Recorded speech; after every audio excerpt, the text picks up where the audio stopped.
Bonjour et bienvenue sur cette vidéo dans laquelle on va donner la solution des deux exercices de la dernière vidéo.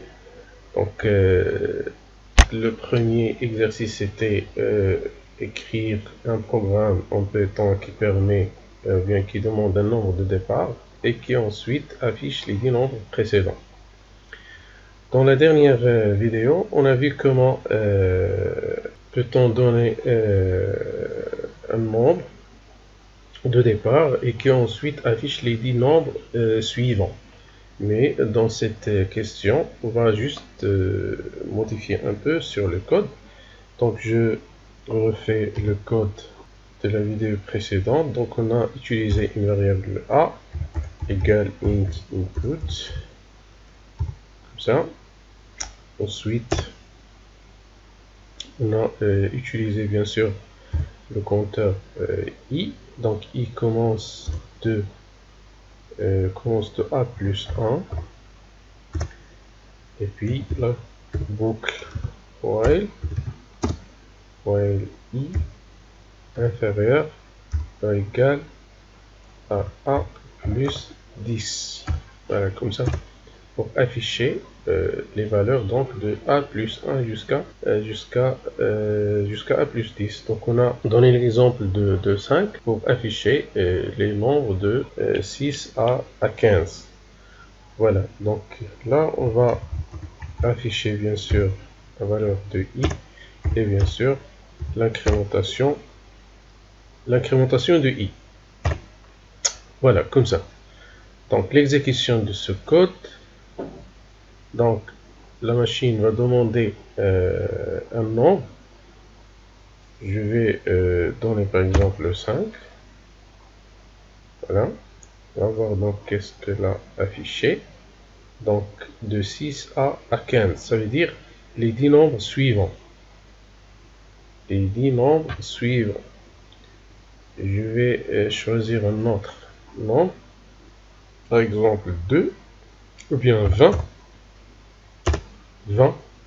Donc il doit afficher les 10 nombres suivants. Donc vous voyez de 21 à 30.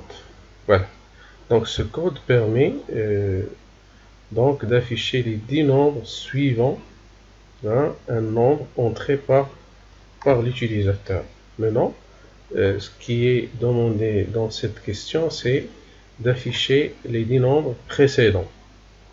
Ça veut dire, si l'utilisateur, par exemple, entre la valeur, par exemple, 20, on doit afficher les 10 nombres précédents. Ça veut dire 19, 18, 17, ainsi de suite, jusqu'à 10. Voilà. Jusqu'à 10. Les 10 nombres précédents. Donc pour cela, qu'est-ce qu'on va changer? Donc si on a entré par exemple le 20, donc i doit commencer de 19, ça veut dire de a moins 1, et la condition, tant que i inférieur ou supérieur. Voilà. Donc tant que i supérieur ou égal à a moins 10. Supérieur à moins 10. Ça veut dire supérieur à 10 dans cet exemple. Supérieur à 10. Ça veut dire 20 moins 10 qui est bien sûr 10. Ensuite, on affiche i et l'incrémentation va être remplacée par une décrémentation. Ça veut dire, au lieu d'ajouter 1, on va soustraire 1. Comme ça. Voilà. Donc c'est comme ça, on peut afficher les 10 nombres précédents. Regardez, donc l'exécution. Je donne cet exemple. Qu'est-ce qu'elle va afficher? On va vérifier. Voilà. Donc le 19 à 10. Donc les 10 nombres précédents. Voilà. Donc et comme ça, on sait maintenant comment donner le code nécessaire, soit pour afficher les 10 nombres précédents, ou bien les 10 nombres suivants. Voilà, j'aimerais bien que vous avez bien compris ces deux codes. Voilà, donc passons maintenant au deuxième exercice. Deuxième exercice, écrire un programme en Python qui calcule le produit 1 fois 2 fois 3 fois jusqu'à 20. Voilà, donc la dernière vidéo, on a vu comment calculer la somme. Bien sûr, pour calculer la somme, on a besoin d'une variable sur laquelle on va, dans laquelle on va mettre le résultat, ou bien la somme calculée. Ensuite, le compteur. Donc, i égale à, donc on commence de 1, et égale à 1, while i inférieur à 20, par exemple, inférieur ou égal, donc y compris 20, comme ça. Ensuite, s égale à s plus 1, pour calculer la somme. Donc c'est juste un rappel donc, de ce qu'on a vu la dernière vidéo.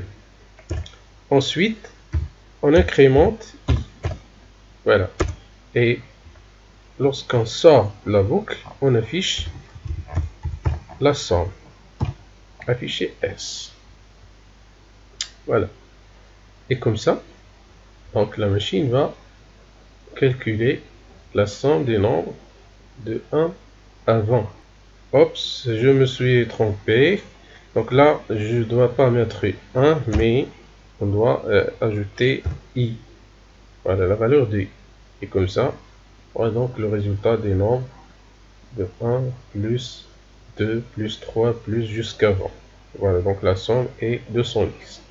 Donc pour calculer le produit, on va juste remplacer l'addition par la multiplication. Voilà, par la multiplication. Et bien sûr, n'oubliez pas de mettre, au lieu s égale 0, on va mettre s égale 1. Pour ne pas multiplier par 0 bien sûr, et le résultat va être un 0. Voilà, et comme ça, on a donc le résultat de ce produit. Voilà, donc c'est du contexte au nombre. C'est juste 1 fois 2 fois 3 jusqu'à 20. Voilà, donc maintenant, on sait comment calculer la somme et aussi le produit.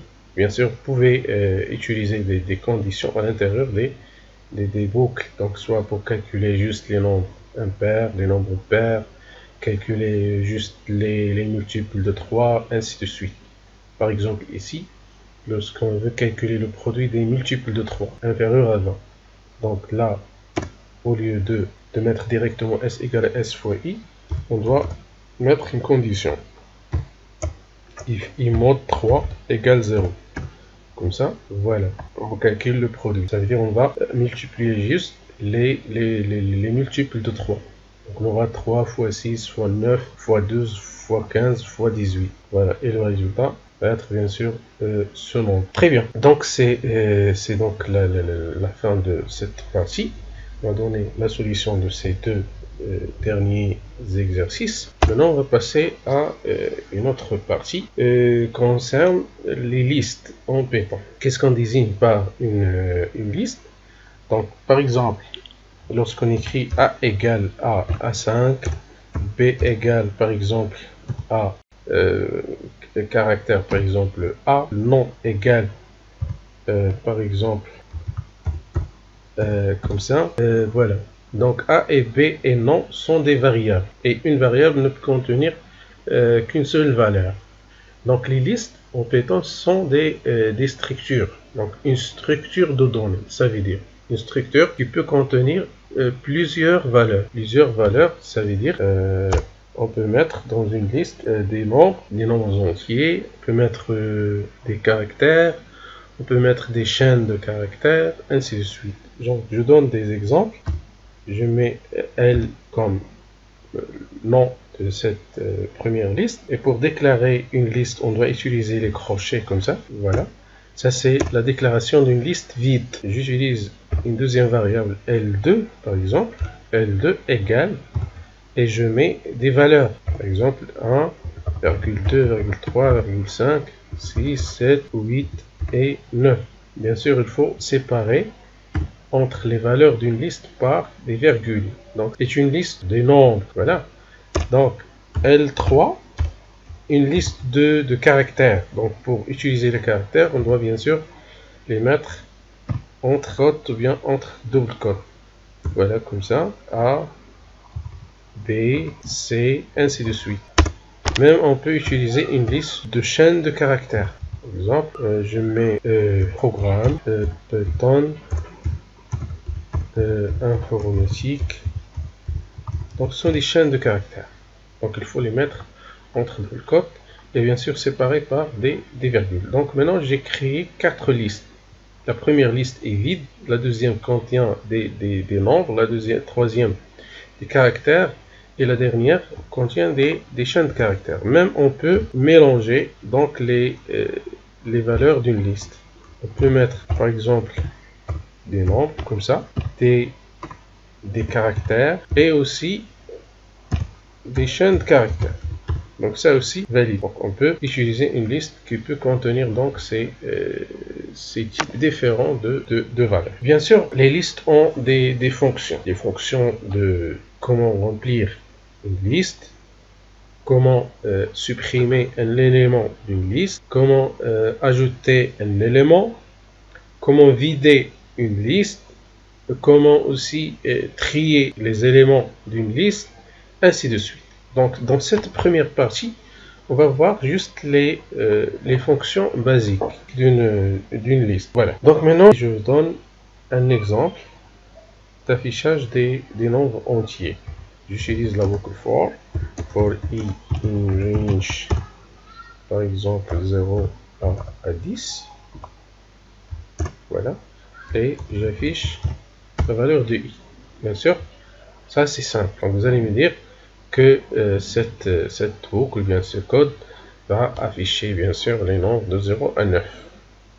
Voilà, de 0 à 9 bien sûr. Mais le problème ici, donc on ne peut pas capter ces valeurs, on ne peut pas les réutiliser dans le reste du programme. Donc on va juste les afficher sur l'écran de sortie. Voilà. Donc ça, c'est parmi les avantages des listes. Donc au lieu d'afficher les valeurs comme ça, on va les mettre dans une liste. Donc on va voir comment dans cette vidéo bien sûr. Donc tout d'abord, je déclare une liste vide. Une liste vide. Donc pour ajouter un élément à une liste, donc on doit utiliser une fonction. Une fonction bien sûr en anglais, c'est la fonction append. Append. Donc on met cette syntaxe L.append et à l'intérieur des parenthèses, je mets la valeur à insérer. Par exemple, append 5. Et avant d'utiliser cette fonction, je vais afficher ma liste. Voilà. Afficher ma liste L. Regardez. Voilà, donc c'est ça l'affichage de cette liste vide. Maintenant, je vais mettre cette fonction L.append5 et afficher la liste. Voilà, donc maintenant, la liste contient le nombre 5.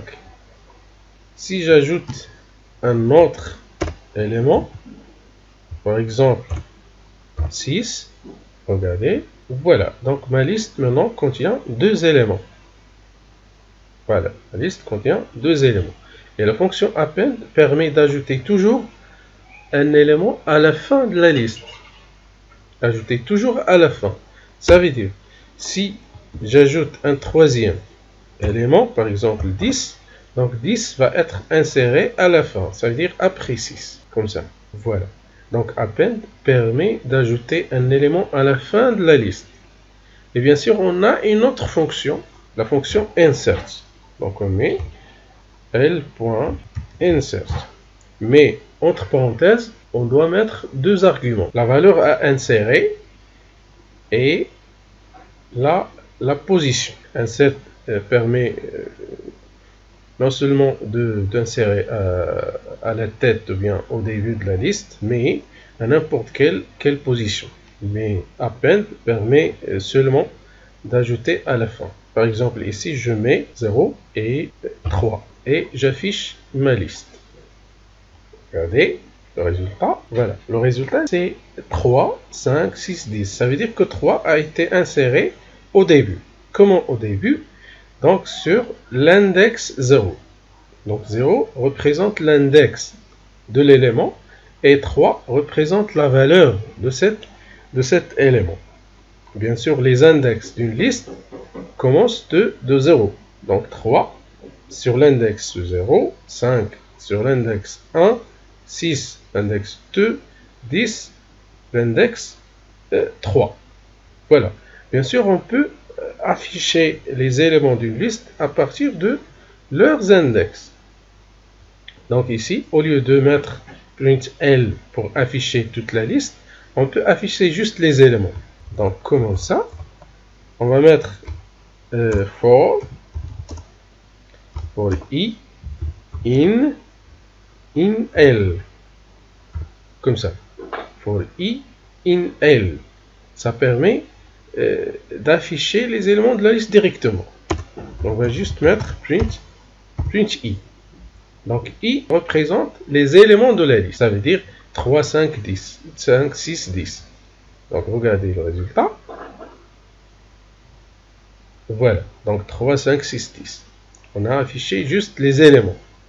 Et non pas la liste qui contient bien sûr ces éléments. On a aussi une autre possibilité d'afficher les éléments de la liste. For. Donc, dans la première boucle, i représente les éléments de la liste. Représente les éléments de la liste. Mais, dans le deuxième cas, i va représenter, donc, in range, i in range. Voilà.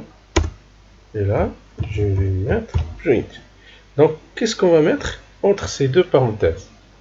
Une range, ça veut dire que je dois mettre l'intervalle, comme on a déjà vu avec la boucle for. Donc, l'intervalle ici dépend de le nombre des éléments de la liste. Donc, je commence de 0 jusqu'à le nombre des éléments. Donc, le nombre des éléments ici, c'est 4. Je mets 4. Mais la fonction print, qu'est-ce que je dois mettre? Si je mets i, qu'est-ce qu'il va afficher? Donc, je vérifie. Donc, il a affiché 0, 1, 2, 3. Donc, qu'est-ce que ça représente? 0, 1, 2, 3 ne représente que les index de la liste. Ce ne sont pas les éléments, mais ce sont juste les index. Donc, 0, 1, 2, 3. Voilà, donc pour ne pas afficher les index et bien sûr afficher les éléments, donc on doit accéder à chaque élément avec son index de cette façon. Donc on met entre crochets l'index. Donc L et entre crochets on met l'index. Ça veut dire, on va lui dire d'afficher l'élément de la liste qui correspond à cet index. Voilà. Regardez maintenant le résultat. Voilà. Maintenant, il a affiché 3, 5, 6, 10. Ça veut dire les éléments de la liste. Donc, on a deux façons. Deux façons pour afficher les éléments d'une liste. Soit faire le parcours par élément. Donc, for i in L. Ça veut dire i représente des éléments ici. Soit faire le parcours par élément, soit le faire par index. Donc, for i in range. Et là, on va mettre toujours le nombre des éléments. Et l'accès à ces éléments va être avec les index. Voilà.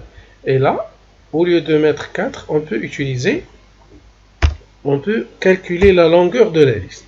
Donc, on a une fonction qui permet. Cette fonction est len de L, comme ça. Len de L.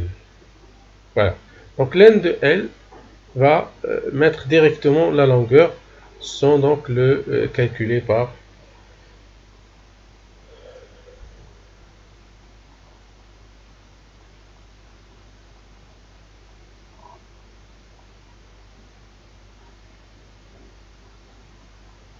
l'un de L va nous donner automatiquement donc le nombre des éléments. Donc on n'a pas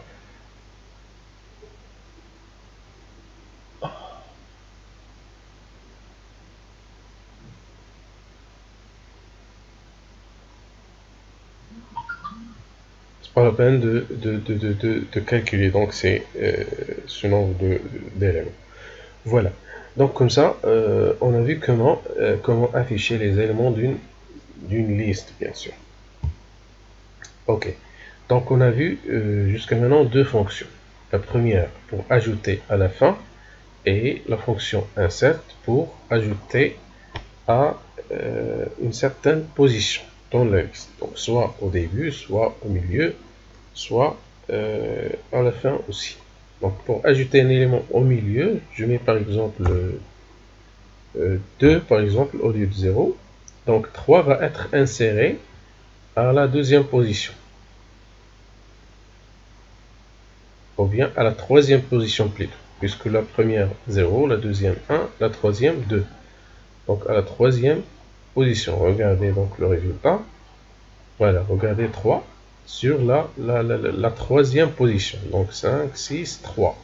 Et puis 10. Voilà. Maintenant pour supprimer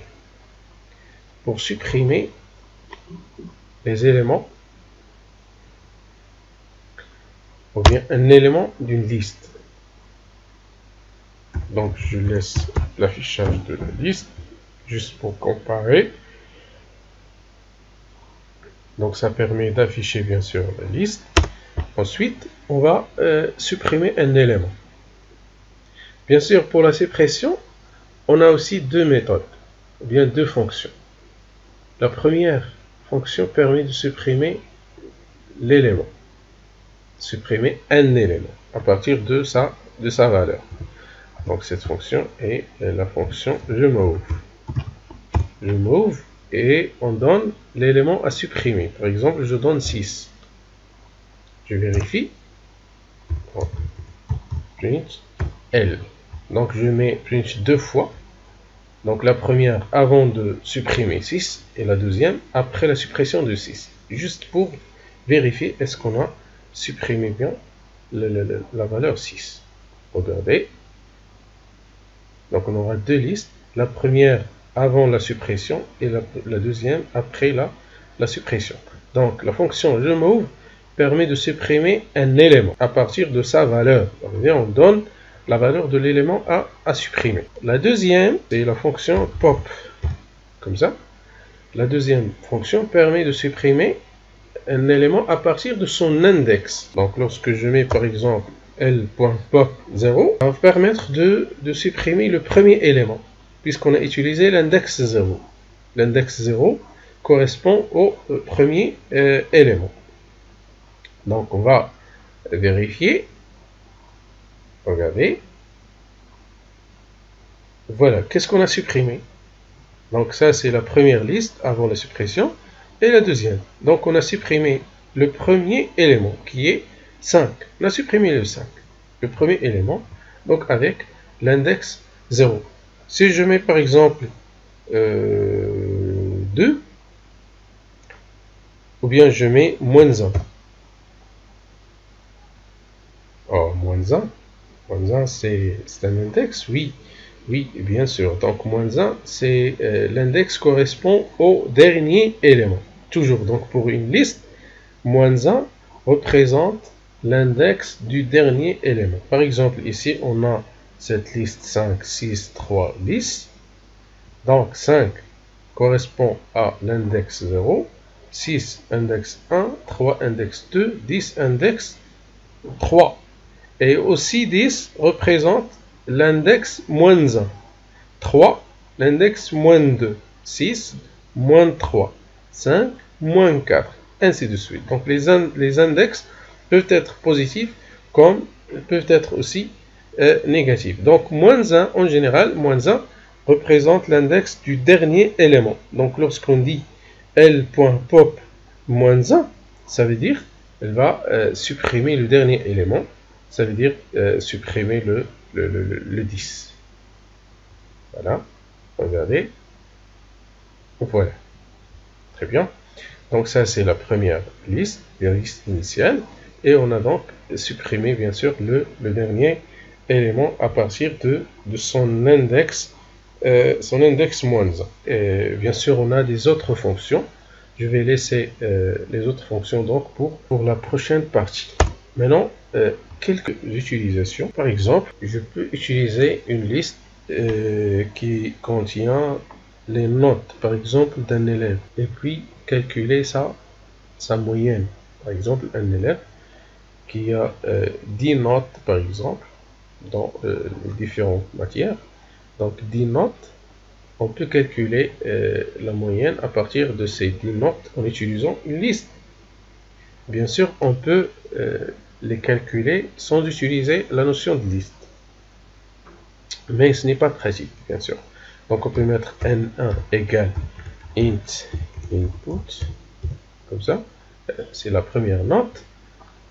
Et on met la deuxième note, la troisième, la quatrième, ainsi de suite. Et après, on va calculer la moyenne de ces 10 notes. Mais ce n'est pas pratique. Donc, qu'est-ce qu'on doit faire? On ne va pas utiliser donc cette écriture comme ça. On va juste déclarer une liste vide. Voilà, liste vide. Et on va par la suite utiliser une boucle for i in range et on donne le nombre de notes. Par exemple 3, 4, 5, 10 notes, ainsi de suite. Si on a 10 notes, bien sûr, on va mettre 10. Comme ça, 10 notes. Et on va les insérer donc dans la liste.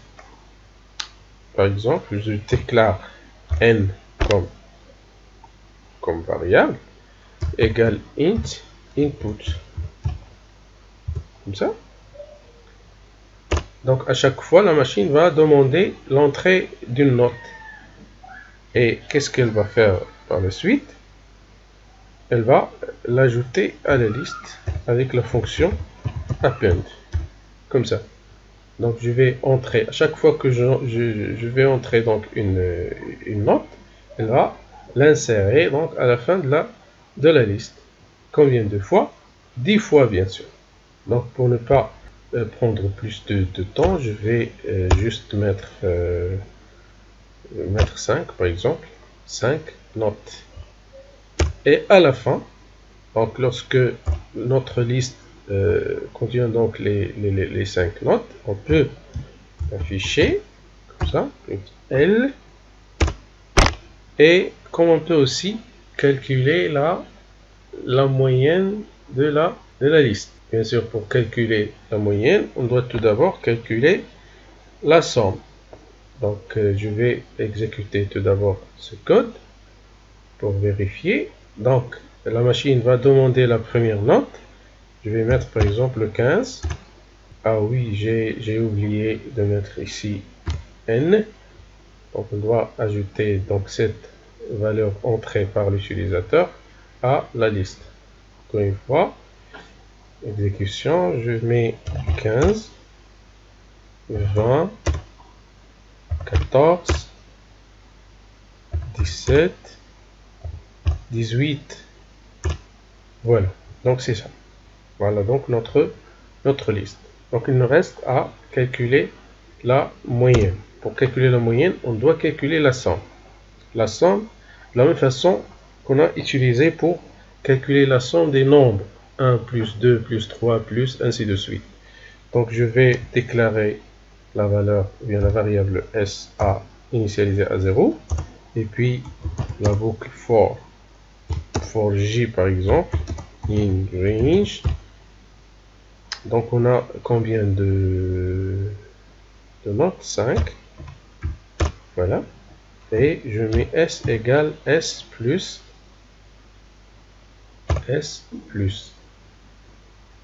Donc là, on a deux façons pour calculer la somme. Donc la première façon, je vais revenir donc à cette méthode par la suite. Donc je mets for J in L. Donc J représente bien sûr dans ce cas les éléments de L. For J in L. Donc pour chaque élément J de L. S égale S plus J. Comme ça. S égale S plus J. Puisque J est un élément. Et puis on affiche la somme. On affiche la somme. Et bien sûr, on affiche aussi la moyenne. La moyenne, ça veut dire la somme divisée par le nombre d'éléments. 5. Voilà, regardez. Donc, je mets 5, 15, 12, 14, 20, 13. Voilà, regardez. Donc, le premier affichage, c'est la liste. Donc, print L, c'est la liste. Le deuxième affichage, c'est print S, c'est la somme.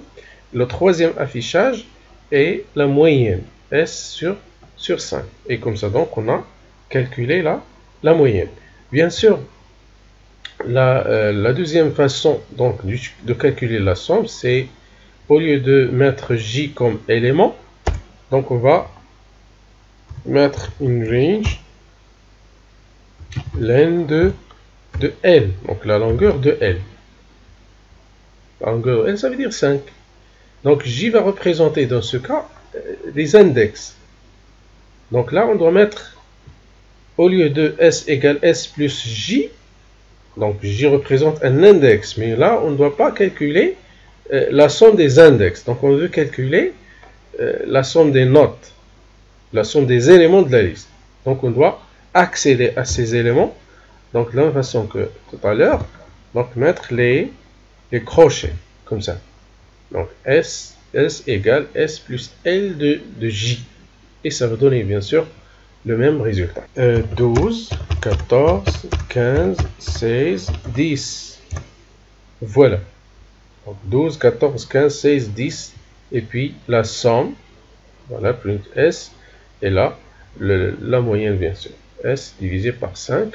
Ou bien ici, on peut remplacer 5 par tout simplement len de L. Puisqu'on peut changer à chaque fois le nombre d'éléments. On peut ajouter donc d'autres éléments donc à la liste. Et là, le calcul du nombre d'éléments va être bien sûr automatique. Voilà, donc je m'arrête ici. J'espère que vous avez bien compris l'utilisation de ces fonctions basiques des listes en Python. Je vais mettre bien sûr sur la description de la vidéo quelques exercices bien sûr, afin que vous pourrez bien sûr appliquer tout ce qu'on a vu donc dans cette vidéo. Et voilà, donc c'est la fin de la vidéo. Merci pour votre attention.